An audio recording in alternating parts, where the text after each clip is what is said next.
ബിനീഷ്, മഹാരാഷ്ട്രയിൽ 217 സീറ്റുകളുമായി മഹായുതി, അതായത് NDA സഖ്യം ഏകപക്ഷീയമായൊരു മുന്നേറ്റം നടത്തിയിരിക്കുന്നു.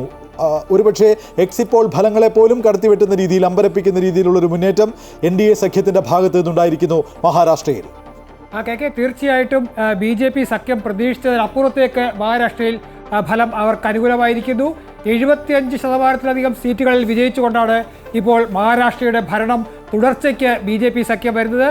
അവിടെ ആരായിരുന്നു യഥാർത്ഥ ശിവസേന ഷിൻഡെ വിഭാഗത്തിലും വലിയ നേട്ടമാണ്. അവർ മത്സരിച്ച ഏതാണ്ട് 90% സീറ്റുകളിലും വിജയിച്ച് ഈ സഖ്യത്തെ കൂടുതൽ ശക്തിപ്പെടുത്തിയിരിക്കുന്നു. NCP അജിത് പവാർ പക്ഷവും മികച്ച വിജയം തന്നെയാണ്. ഏതാണ്ട് മത്സരിച്ച 60% സീറ്റുകളിൽ അവരും വിജയിക്കുന്നു. അങ്ങനെ യഥാർത്ഥത്തിൽ ഷിൻഡെ BJP സഖ്യത്തോടൊപ്പമുള്ള ഏകനാഥ് ഷിൻഡെയുടെ ശിവസേനയാണെന്നും ശരത് പവാർ പക്ഷത്തല്ല യഥാർത്ഥ NCP, അജിത് പവാർ BJP പക്ഷത്തേക്ക് പോയി ചിഹ്നവും പാർട്ടി പേരും കിട്ടിയ അജിത് പവാറിൻ്റെ NCP ആണ് യഥാർത്ഥ NCP എന്നും തെളിയിക്കുന്ന ഒരിതാണ്. മറ്റൊരു വളരെ ശ്രദ്ധേയമായ ഒരു കാര്യം, അവിടെ കോൺഗ്രസ് ഉദ്ധവ് താക്കറെയുടെ ശിവസേനയ്ക്കും ഇടപെടുകയാണ്. ഇപ്പോൾ ഷിൻഡെയുടെ പ്രതികരണം വരികയാണ്. त्यामुळे मी पुन्हा एकदा सगळ्यांना मनापासून खूप खूप शुभेच्छा. मनापासून सगळ्यांचं, सर्व मतदारांचं मनापासून अभिनंदन. आज मैं महाराष्ट्र के तमाम मतदाताओं को बहुत बहुत धन्यवाद देता हूँ, उनका अभिनंदन करता हूँ, क्योंकि ये विक्ट्री जो है ये लैंडस्लाइड विक्ट्री है. ये मैंने कहा था कि महायुति को थम्पिंग मेजॉरिटी मिलेगी, और इसीलिए मैं तमाम मतदाता जो है, मेरी लाडली बहनाओं को मैं धन्यवाद देता हूँ, लाडले किसानों को मैं धन्यवाद देता हूँ, और लाडले हमारे भाई हैं, लाडले सीनियर सिटीजन हैं, सभी वर्ग जो है, सभी वर्ग को मैं धन्यवाद देता हूँ कि उन्होंने ऐसी विजयश्री प्राप्त कर दी है कि न भूतो न भविष्य तो ऐसी विक्ट्री जो इस बार मिली है, जो 2-2.5 साल हमारी महायुति ने काम किया है.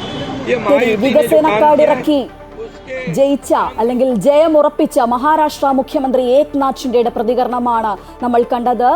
വിജയിപ്പിച്ച എല്ലാവർക്കും ഹൃദയത്തിന്റെ ഭാഷയിൽ നന്ദി പറയുകയായിരുന്നു അദ്ദേഹം. ബിനീഷ്, തുടരാം.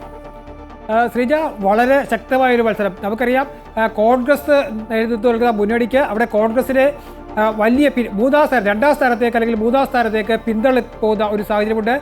ശിവസേന ഉദ്ധവ് താക്കറേക്കും പിന്നിലാണ് കോൺഗ്രസ് എന്നതാണ് ഏറ്റവും ശ്രദ്ധേയമായ കാര്യം. എന്തായാലും മഹാരാഷ്ട്രയിൽ കോൺഗ്രസിൻ്റെയും ശരത് പവാർ NCPയുടെയും ശക്തി കേന്ദ്രങ്ങൾ, അത് സ്ഥിരമായി അവരുടെ ശക്തി കേന്ദ്രങ്ങളിൽ പോലും അവർക്ക് നിലം തൊടാൻ കഴിയാത്ത ഒരു സാഹചര്യം ഉണ്ടായിരിക്കുന്നു. വിദർഭ മേഖലയിലൊക്കെ ഇത്രയധികം NCP കോൺഗ്രസ് സഖ്യം തകരുന്ന ഒരു കാഴ്ച സമീപ രാഷ്ട്രീയത്തിൽ മഹാരാഷ്ട്രയിൽ പോലും ഉണ്ടായിട്ടില്ല.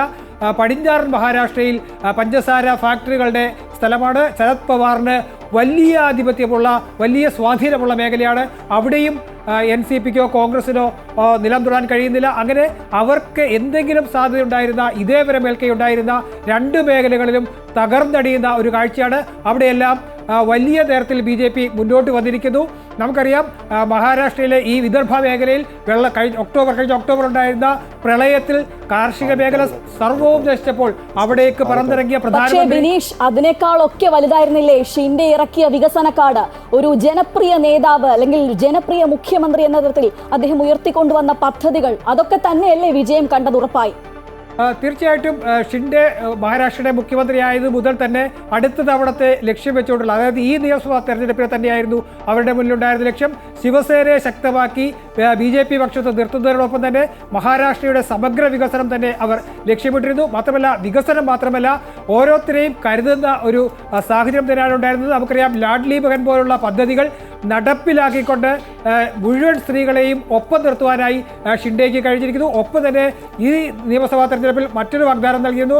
ലാഡ്ലി ബഹൻ പദ്ധതിയിലൂടെ മാസം 1500 രൂപയാണ് നൽകിയിരുന്നെങ്കിൽ വീണ്ടും അധികാരത്തിൽ വന്നാൽ അത് 2100 രൂപയായി ഉയർത്തുമെന്നുള്ള ഒരു വാഗ്ദാനവും സ്ത്രീകൾക്കായി ഏകനാഥ് ഷിൻഡെ നൽകിയിരുന്നു. എന്തായാലും വികസന പ്രവർത്തനങ്ങൾക്കൊപ്പം തന്നെ കാർഷിക മേഖലയെ ചേർത്ത് പിടിക്കാൻ കഴിഞ്ഞതും വലിയൊരു വിജയമാണ്. നമുക്കറിയാം, മഹാരാഷ്ട്രയുടെ ഹൃദയഭാഗങ്ങളായ മുംബൈയും കല്യാണും കൊങ്കൺ മേഖലയും ഒക്കെയാണ് വ്യവസായ വാണിജ്യ രീതിയിൽ വലിയ തലത്തിൽ നിൽക്കുന്നതെങ്കിൽ അതേപോലെ തന്നെ ഒരു കാർഷിക മേഖല മഹാരാഷ്ട്രയ്ക്കുണ്ട്. ആ കാർഷിക മേഖല മഹാരാഷ്ട്രയുടെ നട്ടെല്ലിനെ താങ്ങി നിർത്തുന്ന ഒന്ന് തന്നെയാണ്. ആ മേഖലകൾ കൂടി ചേർത്ത് നിർത്താൻ കഴിഞ്ഞു എന്നതാണ് ഇത്രയും വലിയൊരു വിജയത്തിലേക്ക്. തീർച്ചയായും മനീഷ്, എന്തായാലും ഈ പറയുന്ന അക്കങ്ങളിൽ ഒന്നും മാറ്റം വരാത്തതുകൊണ്ട് ജാർഖണ്ഡിനെ കുറിച്ച് കൂടി ചോദിക്കുകയാണ്.